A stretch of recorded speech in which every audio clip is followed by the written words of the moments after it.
All right, let's get into it. Today we're going to break down the foundational framework of pretty much all of modern networking, the OSI model. Think of it as the invisible rulebook that makes our entire digital world work. You ever really stop to wonder about that? You click on a link and poof! In less than a second, a website from a server that could be thousands of miles away just appears on your screen. It honestly feels like magic. But it's not magic. It is an absolute masterpiece of engineering and, more importantly, standardization. So how do they pull it off? Well, the secret isn't some single miraculous technology. Instead, it's all about a strategy, a classic case of divide and conquer. The massive problem of global communication gets broken down into much smaller, much more manageable pieces. And these pieces are organized into a system of layers. Okay, so let's dive right into this system.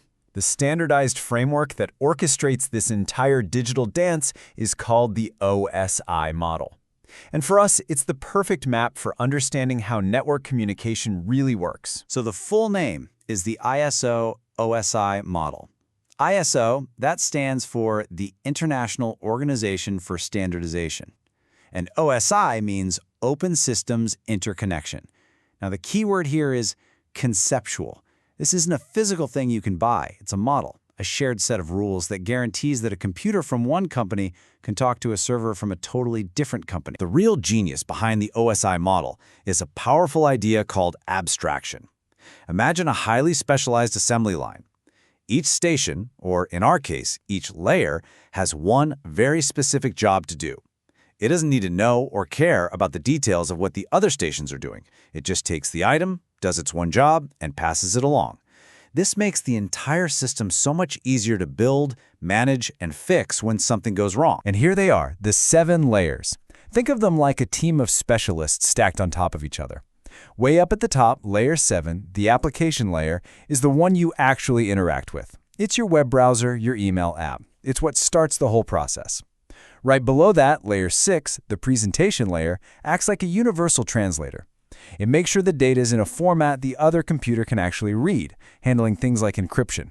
Next up is layer 5, the session layer. This is the conversation manager. It opens the line, keeps the dialogue going, and then closes it when you're done. Then we get to layer 4, the transport layer. This is our quality control expert. Its whole job is to make sure your data arrives completely and in the right order. Down at layer 3 is the network layer, the master navigator of the internet. It uses logical addresses, IP addresses, to figure out the absolute best path for your data to take. Below that, layer 2, the data link layer, handles the local part of the trip, packaging data into neat little frames for travel across one network. And it all bottoms out at layer 1, the physical layer, which does the real heavy lifting of turning all of this data into actual physical signals. Now, trying to memorize all 7 layers at once can be a bit much. So here's a helpful way to think about it. Just group them. Layers 7, 6, and 5 are often called the process layers, or the upper layers. Why? Because they're all about the application's data and what you, the user, are doing. Then you have layers 4, 3, 2, and 1. These are the data flow layers, or lower layers, and they handle the nitty-gritty details of actually getting that data from point A to point B. So we have our layers, right? But how does the information you want to send, let's say it's an email, actually travel through them? This brings us to a really crucial process called encapsulation. The absolute best way to visualize encapsulation is to think about mailing a package. First, you write a letter. That's your data. Then you put it in an envelope with an address. That's like what one layer does. The post office then puts that envelope into a mailbag for a specific city. That's another layer's job. And that bag goes into a truck destined for a specific region. Yet another layer. You see, each step just adds a new wrapper with new instructions. So let's break that down step by step. It all kicks off at the top, at the application layer, where your data is born. As that data starts its journey down the stack, each layer it passes through adds its own little bit of control information, which we call a header. This whole process of wrapping the data is encapsulation. And by the time it gets to the very bottom, you've got a complete package, ready to be sent out as a stream of raw bits. And this is what that packaging process actually creates. The data gets a different name at each of the lower layers as it gets wrapped up. At the transport layer, your data is put into something called a segment. Then, The network layer takes that whole segment, wraps it with an IP header, and calls this new, bigger thing a packet. Then, the data link layer wraps that packet in another header and trailer and calls it a frame. See the pattern? Each layer adds its own shipping label. By the time we hit the physical layer, it's not really a neat package anymore. It's just a raw stream of bits, ones and zeros, ready to become a real-world signal. Okay, let's zoom all the way in now, to the very foundation of the entire stack, the physical layer.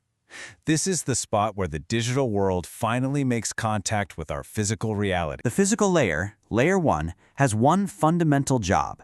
Take that stream of raw bits, all those ones and zeros, and turn them into a signal that can actually travel over a physical medium, whether that's a copper wire, a fiber optic cable, or even just through the air. So, how does this layer talk? It uses signals. Now, digital signals are the native language of computers. They're clear, distinct states. It's either on or off, a 1 or a 0, just like a light switch. But a lot of the physical world works with analog signals, which are continuous waves, kind of like a dimmer switch or the sound of your voice. So the physical layer's most important job is to translate our digital bits into the right kind of physical signal for the journey. So, the crucial point here is that this layer deals with tangible things you can actually see and touch. It defines exactly how many volts means a 1 versus a 0. It specifies the physical shape of the plug on your Ethernet cable. It sets the speed limit for how fast the bits can be sent. This is where the abstract model meets the real-world hardware, the metal, the plastic, and the glass that connects everything. Okay. We have journeyed from a simple click all the way down to electrical pulses shooting through a wire. Let's pull back for a moment and recap the key ideas you should really take away from this. First up, the OSI model. Just think of it as our 7-layer map for how networks talk. Second, abstraction. That's the key principle that makes this whole complex system manageable. Third, encapsulation. That's the process of wrapping data in headers as it goes on its journey. And finally, the physical layer. That's where the digital becomes real, where bits become actual signals. So I'll leave you with this thought. The next time you send an email or stream a video, just take a second. Can you picture it? Your data being created, then wrapped, packaged, addressed, and finally turned into pulses of light or electricity, shooting across the world and back, all through these 7 layers, in literally the blink of an eye? It is a truly incredible system. Thanks for tuning in.